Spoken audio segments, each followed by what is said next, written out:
So what you can also do is add custom brush tags inside of GIMP. So to do that, I'm going to go around onto Windows, onto Dockable Dialogs, and then choose brushes over here. Then over here on the right hand side, you can see that I got different brushes over here. If I were to click on different brushes, you can see that I see different type of brushes, like I see media brush, I see splatters, I see legacy texture right here, just like this. But what I can also do is I can add in my own tag over here.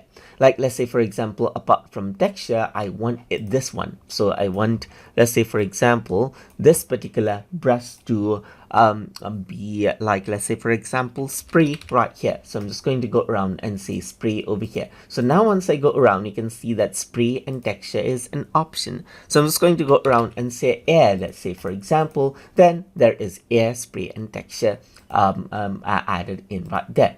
For this one as well, let me just go around and add in spray right here. So I'm just going to go around and say spray, just like this, and then that is what you have. So now if I were to go around onto the top and type in spray just like this, then you can see that I got two sprays right here, just like this. So whatever tag I added in, you can see that it is here. So it is showing up right here, just like this. And that is how you can add in custom brush tags so that it's easily searchable inside of the inside of the brushes section right here.